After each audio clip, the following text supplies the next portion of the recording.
The tobacco lords of Glasgow were merchants who garnered vast wealth and power in Britain in the 18th century. They became the main importers and exporters for tobacco from the American colonies to Europe for some 50 years.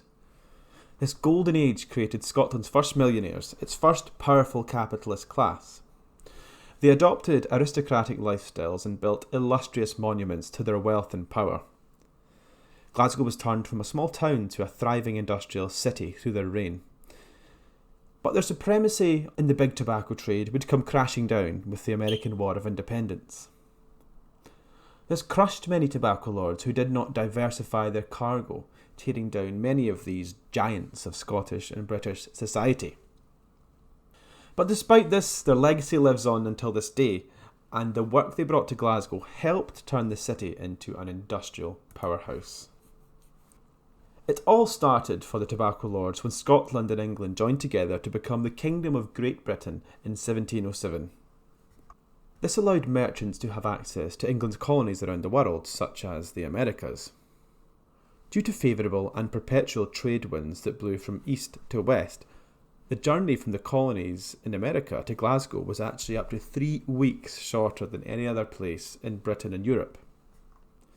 Glasgow thus became a great destination to ship tobacco to, then export to other parts of Britain and Europe. Merchants would load boats full of produce from Glasgow, send them to the Americas, sell the produce and use the money to buy tobacco. They'd then return with a whole boat full of tobacco and then re-export to other parts of Europe. During the 1700s, works began to build new and improved ports to deepen the River Clyde into Glasgow and generally make the city more profitable with civil engineering. In 1749, Glasgow was given a monopoly to import to French territories. As a result of this, much wealth would pour into Glasgow and helped create a whole network of business to support the shipping. The tobacco lords began buying up land to build gigantic mansions, churches and other developments. Their houses and their driveways formed many street names in the city which still exist to this day. William Cunningham built his mansion on Queen Street, which is now the Gallery of Modern Art at Royal Exchange Square. Virginia Mansion, of which current-day Virginia Street was the driveway of, was bought by tobacco lord Alexander Spears. It was originally owned by tobacco lord George Buchanan. Virginia Mansion sat between now Ingram Street, formerly Black Cow Lane, and Wilson Street. Alexander Spears also gave his name to Spears Wharf at Port Dundas, the canal docks in Glasgow. At 42 Miller Street, the house of James Craig, a more modest tobacco merchant, has been restored and is now being used as commercial premises. Other tobacco lords who have streets named after them include Andrew Buchanan, James Dunlop, Archibald Ingram, James Wilson, Alexander Oswald, Andrew Cochrane and John Glassford. All are significant streets in modern-day Glasgow, in the heart of the city centre. Commonly, their glorious houses were built at the end of these streets. One of the main streets of Glasgow city centre, Buchanan Street, was originally the brainchild of Andrew Buchanan, who snapped up the land knowing that Glasgow would need to expand one day, and he had plans created to develop it. Despite losing his fortune, and the plans ending up in the hands of Glasgow bankers, the project was realised. St Andrew's Parish Church, now St Andrew's in the Square, was commissioned by Glasgow tobacco lords as a demonstration of their wealth and power.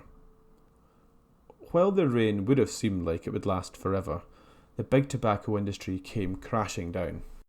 The American War of Independence in 1780 stopped shipping between Glasgow and the American colonies. There were also tensions building before that, which elevated the revolutionary problems for Britain.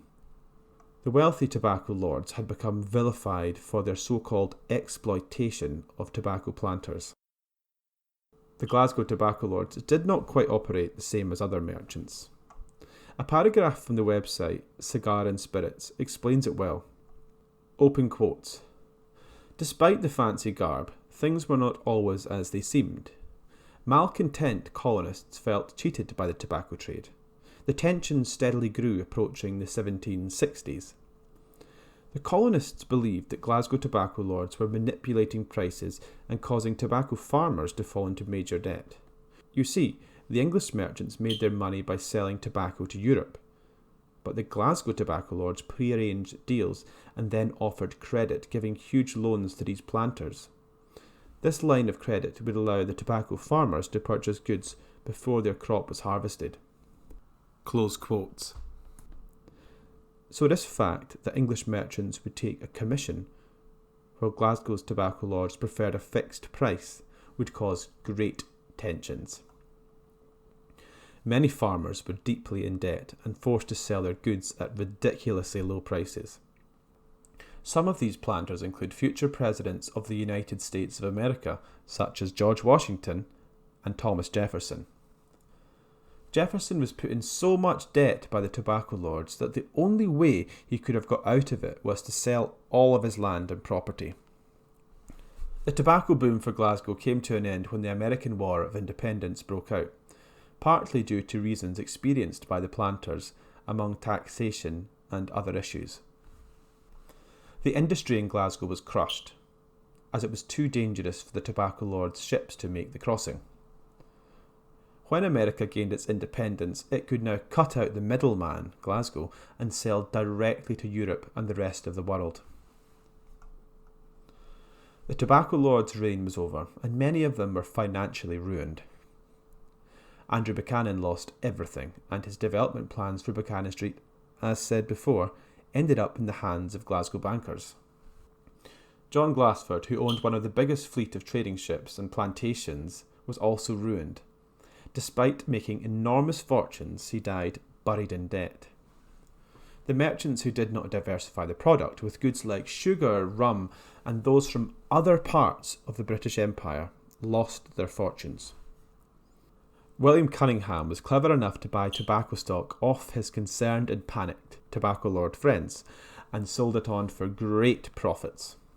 Many merchants did diversify their content, and Glasgow went on to thrive in trade through the River Clyde and its canals, and later shipbuilding and marine engineering. The 50-year reign of the tobacco lords helped shape and deepen the River Clyde for future industries and trade to come. Despite losing the industry, Glasgow did remain a huge centre of import and export and became a shipbuilding and industrial second city of the British Empire. The marks of Glasgow's famous tobacco lords are all over the city, their legacy enshrined in the very streets and architecture and the story of the city.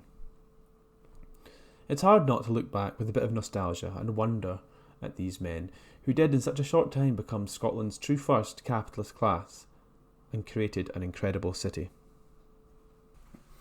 Thank you very much for watching or listening. That was my first video on history, and I'm glad you got through it. I did want to add just a little bit of discussion after this, because I know there's a certain criticism levied at the tobacco lords. You see it, you read it in the news every now and then. Someone makes a big deal about it, that Glasgow was built on the slave trade and that we should be paying reparations. Sure, they were involved in the slave trade. Everyone was back then. Everyone. In Europe at least. And even before that, slave trades have existed for a long time. But the transatlantic slave trade in the sort of 1700s, 1600s, 1800s, that was a time where we had much different values than we do now. It's not like we would use these tactics again. We, Britain, ended the slave trade anyway, or we at least started it, and we were the first to try. We shouldn't feel bad about the tobacco lords engaging in slavery. We shouldn't feel bad about them supporting colonialism, because at the end of the day, they weren't bad people. It's really easy to take modern values, I think, and criticise the past. It's really easy to condemn people as crazed, evil maniacs who lived 1,000 years ago, 500 years ago, because their actions were different to what we would have done in the modern world, where we're very, very, very, very conscientious about social justice and fairness and equality. Where back then, they weren't really, to be honest, relatively speaking. They weren't evil people, they weren't bad people. The tobacco lords especially lived within the communities in Glasgow. I mean, you see from those maps that you could just walk past one of their houses and they'd be there. And Glasgow wasn't necessarily that big back then, but it had a lot of these rich guys living in it. And they were town councillors, there were provosts, Lord Provost, which Lord Provost is basically a Scottish version of a mayor. So let's go easy on them. Or not necessarily go easy, but let's be balanced in our gazing in the past. Let's not get overwhelmed by connections to things like slavery. Let's look at the good things that came out of the Empire. Let's look at the good things that good people done, because Britain wasn't an evil entity. It was a force for good. Scottish merchants were not a force for evil. They were a force for good. They helped build up Glasgow. They helped shape this city to make it the second city of the Empire, which benefited it all the way throughout its history. It well into its big industrial boom, its